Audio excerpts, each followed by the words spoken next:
Hechos capítulo 15.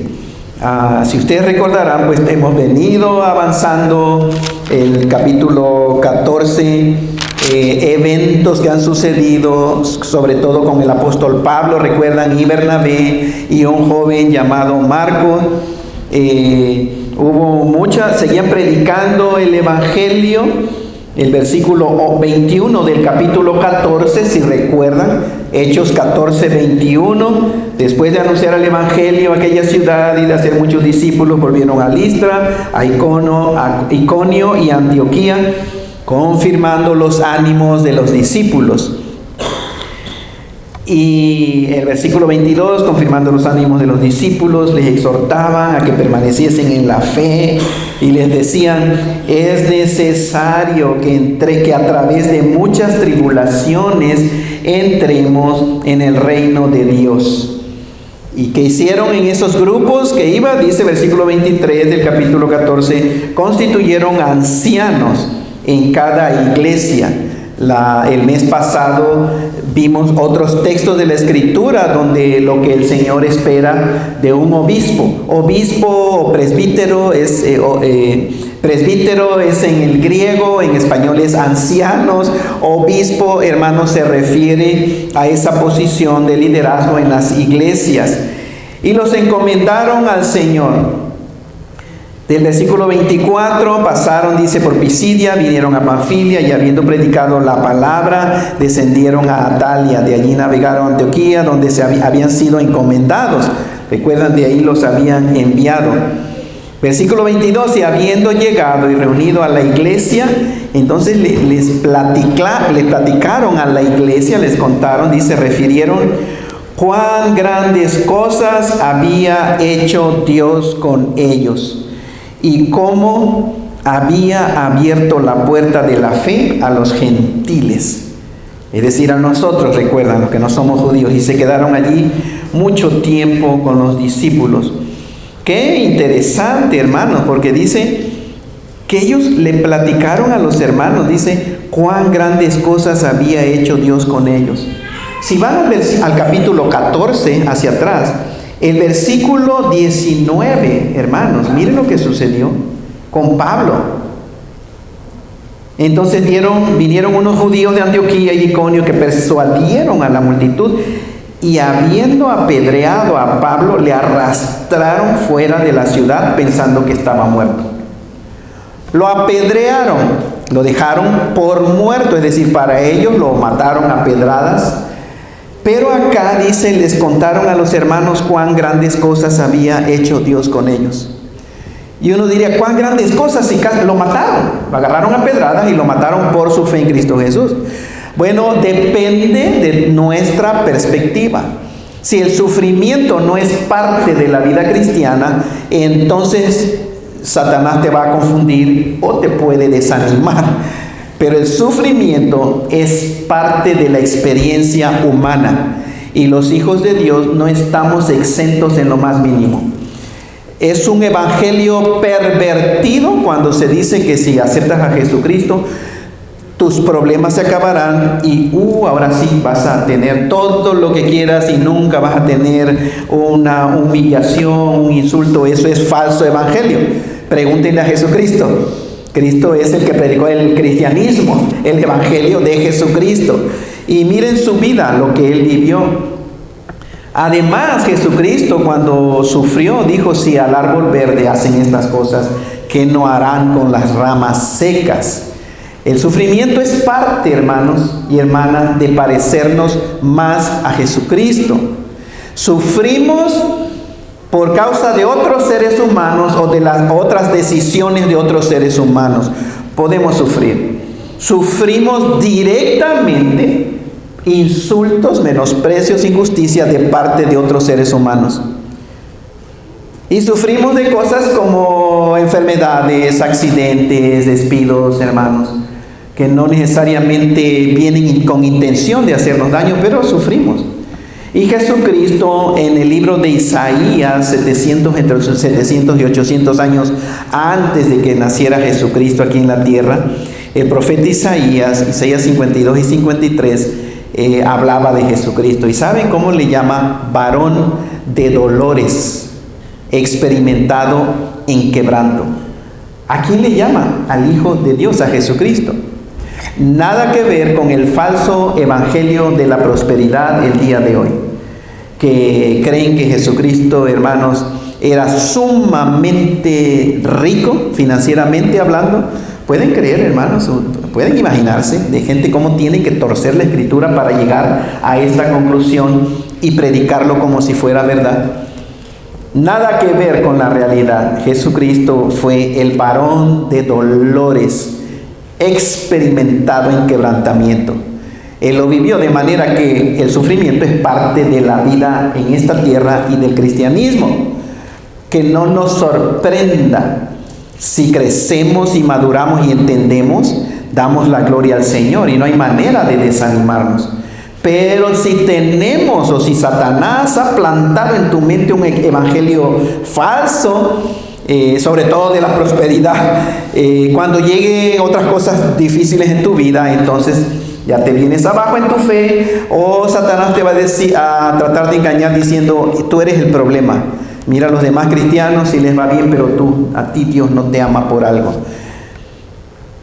Ahora, algo que sucede también, hermanos, lo vemos en el capítulo 15, del versículo 1 al versículo 5, hay una disensión, es decir, hay una desacuerdo, hermano, entre los cristianos. Acuérdense, estamos hablando ahora de este grupo, llegaron a una iglesia, un grupo de cristianos, hubo una disensión, un desacuerdo.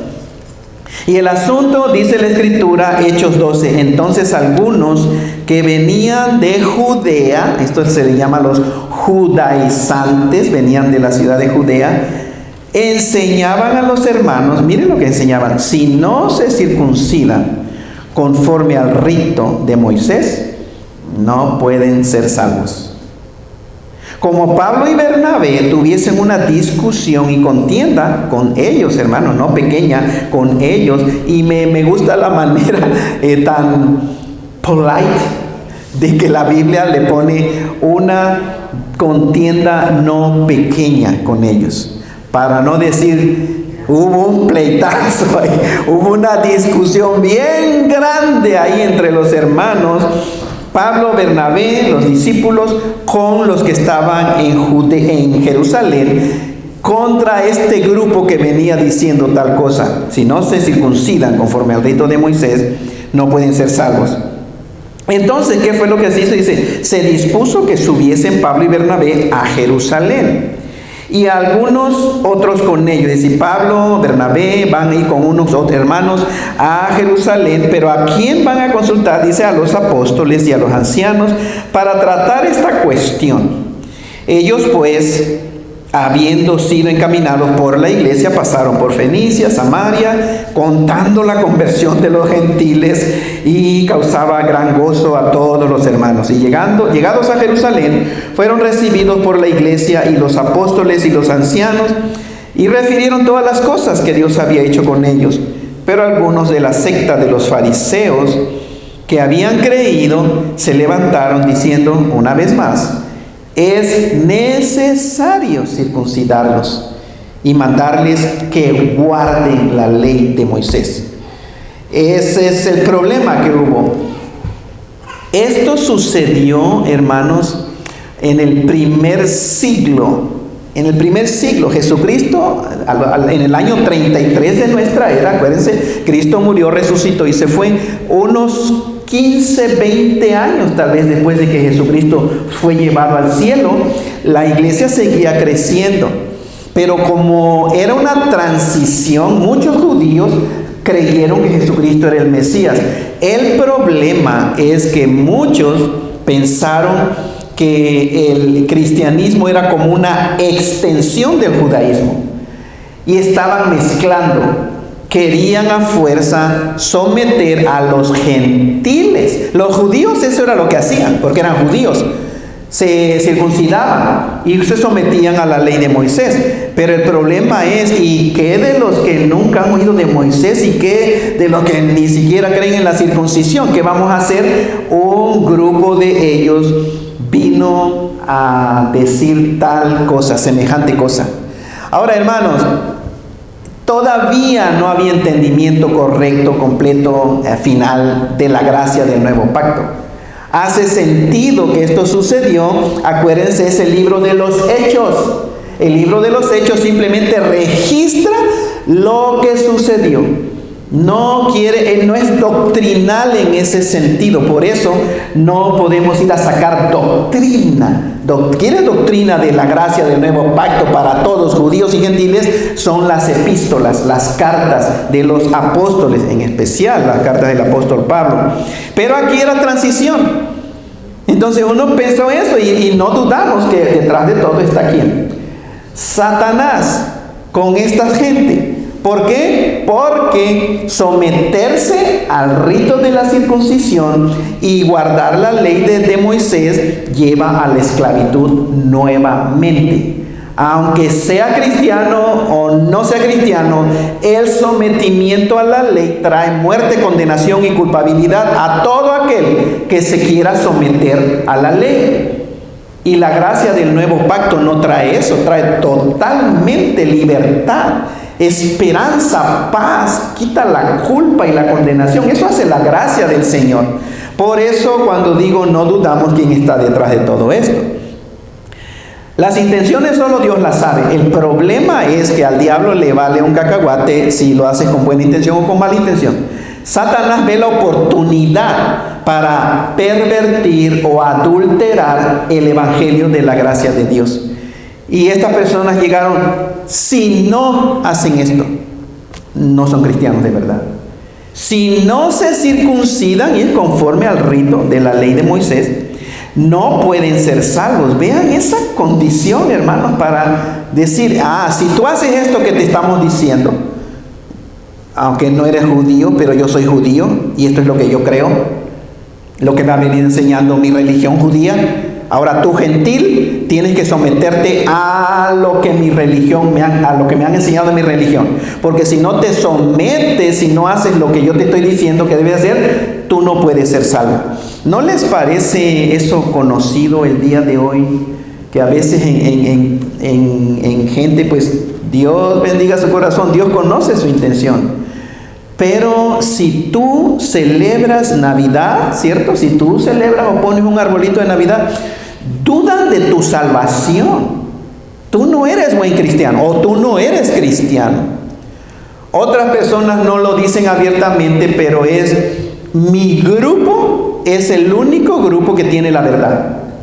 Todas las demás iglesias cristianas están en error, pero mi apóstol o mi profeta o lo que se enseña en mi iglesia, eso es la verdad.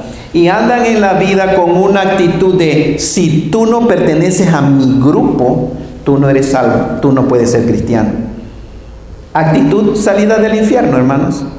Si tú no das el diezmo, tú no puedes ser cristiano. Si tú no haces esto, si tú no haces aquello, cuestionan tu salvación. Cuestionan tu salvación con base a su prejuicio. No está hablando, hermanos, aquí, porque acuérdense, Cristo empezó la gracia, nuevo pacto.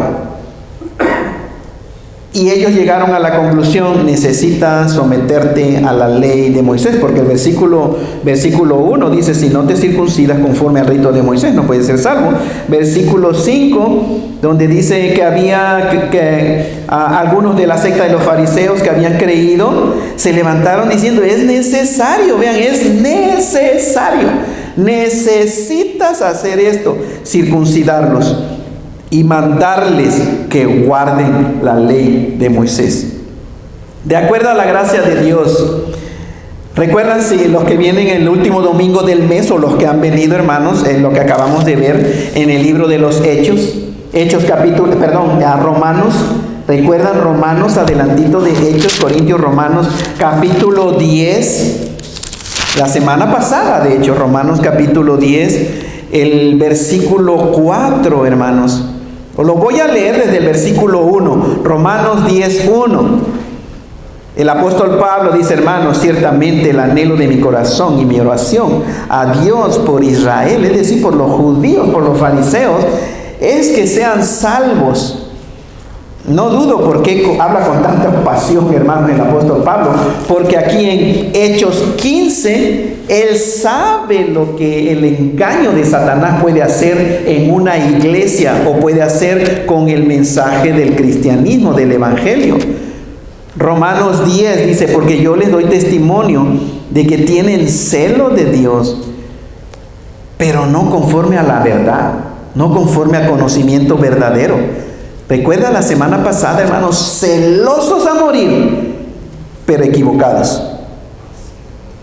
Versículo 3, porque ignorando la justicia de Dios y procurando establecer la suya propia, no se han sujetado a la ley, no se han sujetado a la justicia de Dios. Versículo 4, porque el fin de la ley, ¿quién es? Cristo, para justicia a todo aquel que cree. Entonces, si estamos en Hechos capítulo 15, era transicional, todavía no entendían bien, pero en Romanos 10, gracias al Señor, el apóstol Pablo, que vivió ese asunto en Hechos 15, esa discusión, hermanos, Jesucristo siguió revelándole el mensaje de la gracia de Dios y llegó a la conclusión: el fin de la ley es Cristo. Ya nada, no tienen los gentiles ni los judíos que seguir sometiéndose a los 10 mandamientos o a la ley del Antiguo Testamento. La ley que Dios le dio a Moisés. Cristo es el fin de la ley ceremonial y de la ley moral. No tenemos, los que vivimos bajo la gracia de Dios, por qué someternos a esclavitud y a maldición otra vez. Y no sé cómo más, que Dios les ilumine para que entendamos esto, porque allá afuera, hermanos, hay tanta gente engañada, sinceros como un ataque al corazón, dice un hermano. Sinceros, nadie cuestiona su sinceridad, pero en el error dice: oh, sí, tenemos que guardar la ley de Dios. Oh, sí, tenemos que la ley de Dios, los 10 mandamientos. A mí, yo necesito la ley de Dios para que guíe mi vida.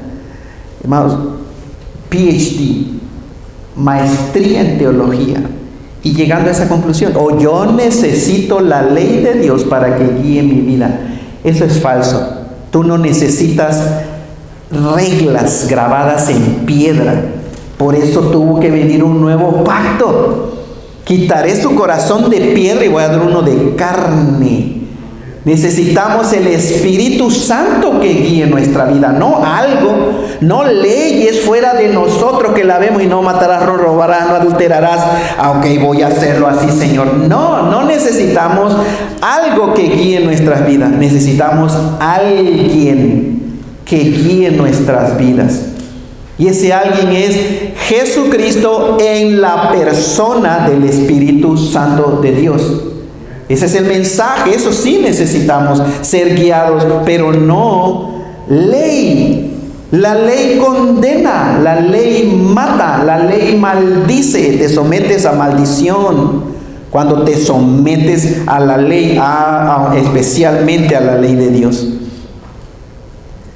Entonces vean lo que sucedió aquí, hermanos. Esa fue la disensión por este grupo. Dios conoce otra vez su intención, pero vale un cacahuate, honestamente. Si alguien aquí o en una iglesia del día de hoy: es que yo tengo buena intención, yo no tengo mala intención, pero estás enseñando error.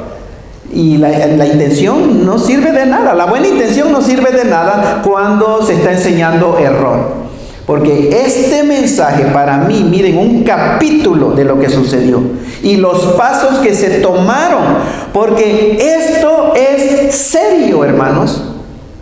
Si no entendía desde un principio, Dios bendiga al apóstol Pablo, a Bernabé y a los hermanos que tuvieron que, ¿saben que después, ahorita vamos a ver lo que deciden y a dónde los mandan? A Jerusalén. Aquí dice, los mandaron a Jerusalén. Eso se conoce como el primer concilio. cristiano. Primer grupo se reunieron para discutir un tema importante. Después hubo otros concilios más, pero ya no fueron registrados en las escrituras. Pero este es el primer concilio en Jerusalén, porque había un problema que para Dios es de suma, de vital importancia, porque Dios no quiere que vivamos en el error. Esto que está sucediendo es mezclar. ¿Se dan cuenta? No están haciendo al lado a Cristo Jesús. No están haciendo a un lado la gracia de Jesucristo. ¿Qué están haciendo, hermanos? Están pervirtiendo la gracia de Cristo Jesús. Y eso es más serio. ¿Se dan cuenta que el veneno diluido con miel es más peligroso que el veneno solo? El engaño diluido con cierta verdad es más peligroso que solamente el engaño. Porque el engaño lo entendemos rápido, lo desechamos.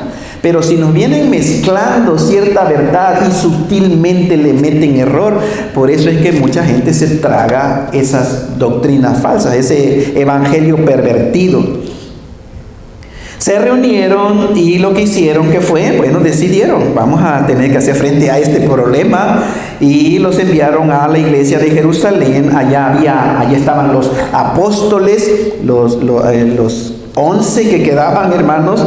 Recuerden que Judas, el traidor, ya no estaba, pero allá había apóstoles, los elders o los ancianos, gente madura en la fe, que ya habían entendido más del evangelio, pero para tratar esa cuestión, y fueron encaminados por la iglesia. Pero se dan cuenta, lo precioso es que cuando iban en camino, como era por camello o caminando generalmente, hermanos, el transporte, pasaban por pueblitos, pasaban por ciudades, y los hermanos iban contando la conversión de los gentiles. ¿Qué creen, hermanos? También Dios incluyó a los cochinos apestosos griegos, a los gentiles. ¿Cómo va a ser, hermanos? Sí, usted cree, pero esos son paganos, idólatras, perversos, malignos. Pues a ellos también Dios les ha dado de su gracia, igual que a nosotros. Y platicaban, nosotros vimos cómo ellos recibieron por primera vez el Espíritu Santo, a igual que nosotros, en Hechos capítulo 2. Iban anunciando, y dice, causaban gran gozo a todos los hermanos, porque se gozaban. Me viene a la mente Jonás, que a las buenas noticias, hermanos, que le dijo que fuera, ustedes saben, a Nínive a proclamar, de aquí a 40 días esta ciudad va a ser destruida, y como que sintió celos, como que Jonás decía, no, yo quiero que destruya esa ciudad, porque son demasiados. Y en realidad, hermanos y hermanas, cuando entendemos realmente la perversión y la maldad de la ciudad de Nínive, tal vez consideraríamos lo que Jonás quería. No quería misericordia. Es como el día de hoy experimentar o saber de alguien que hizo un daño inimaginable, muchísimo daño. ¿Qué desea el ser humano por naturaleza? Justicia. ¿Y qué sale en la televisión? Yo lo que quiero es la pena de muerte, ¿cierto? Nada de perdón, no. El daño que me han hecho a mí, a mi hijita, merece todo el peso de la ley. Entonces, Jonás quería tal vez eso con Nínive, pero Dios le mostró su misericordia.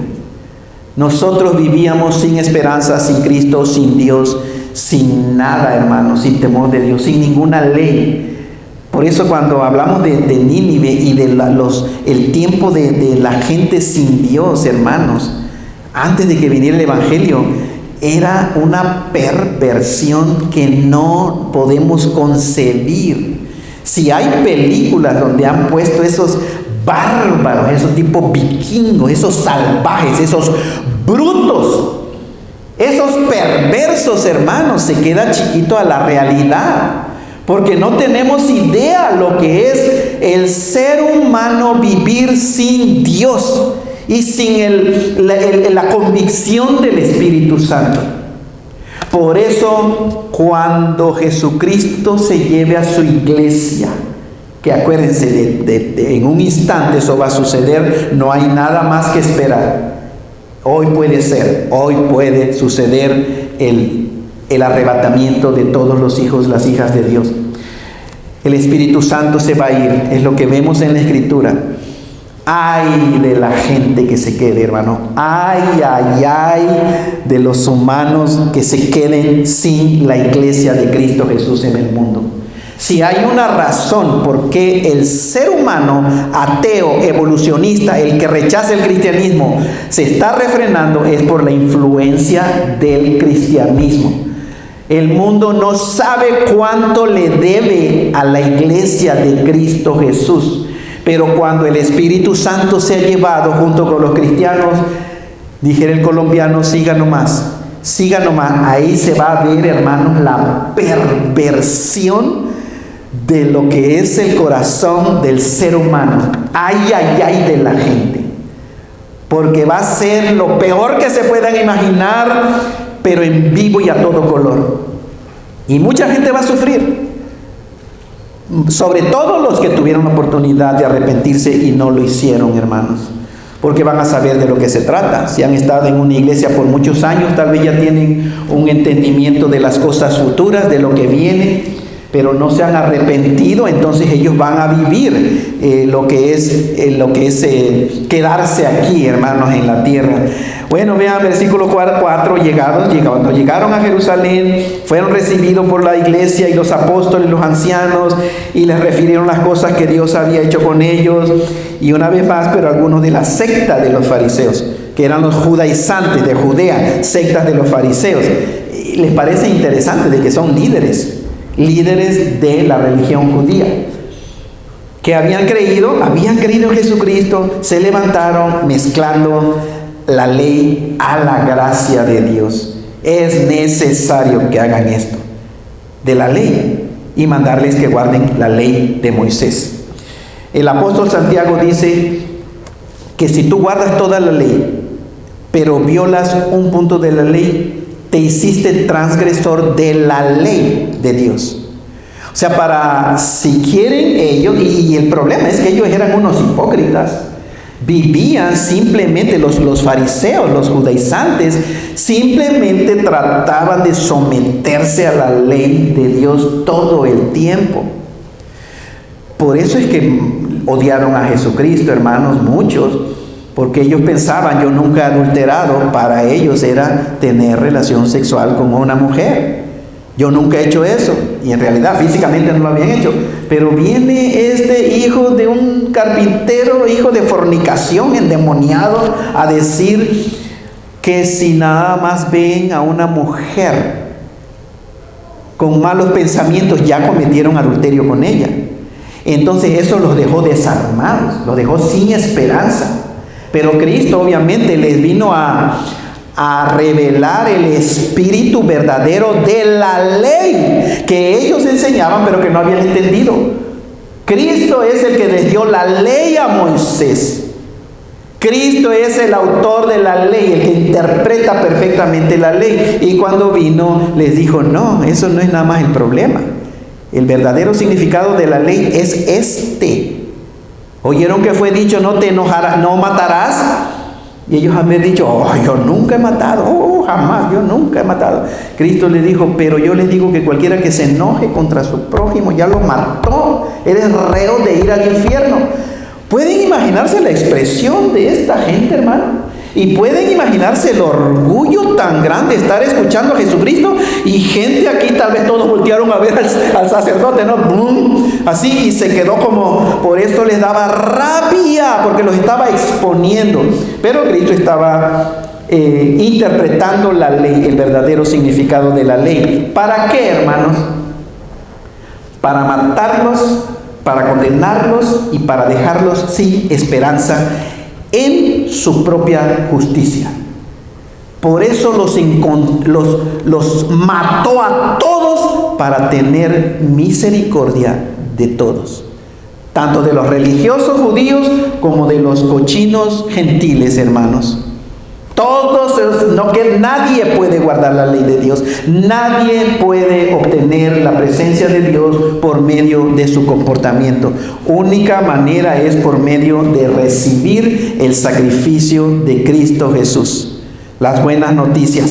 Llegaron, hermanos, ahora la discusión, ya que llegaron a Jerusalén con los apóstoles, con los ancianos, del versículo 6 hasta el versículo 18, y se reunieron los apóstoles y los ancianos para conocer este asunto, y después de ¿cuánta discusión? Ahora aquí no dijo de no poca discusión, claramente dice después de mucha discusión. ¿Entre quiénes? Cristianos.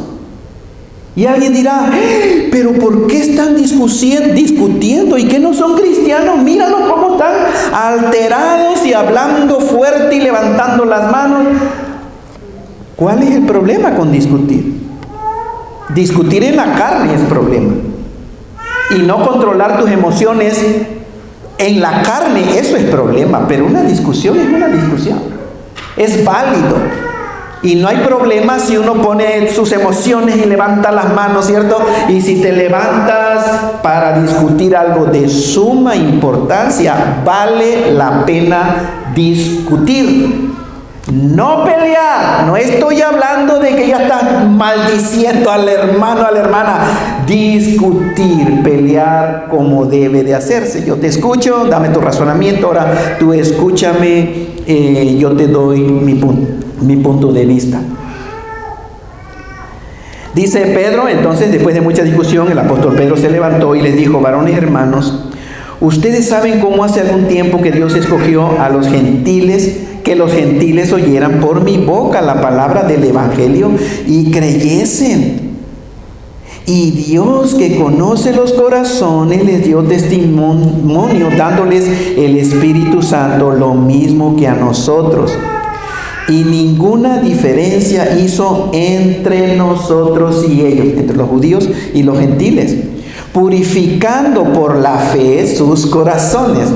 Gloria al Señor, gracias de Dios. Ahora pues, ¿por qué tientan a Dios? Noten esto, hermanos. Noten esto con el cristianismo del día de hoy, que dicen: si no haces esto, no eres salvo.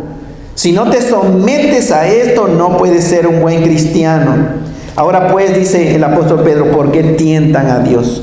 Poniendo sobre la cerviz de los discípulos un yugo, vean, un yugo que ni nuestros padres ni nosotros hemos podido llevar. ¿Quién está hablando? Un judío, el apóstol Pedro. Sincero, tratando de guardar la ley de Dios.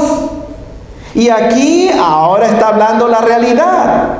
Si tan solo los cristianos de hoy que se someten a la ley de Dios fueran así de sinceros y que dijeran: no podemos guardar la ley de Dios, no podemos, es imposible. No es difícil.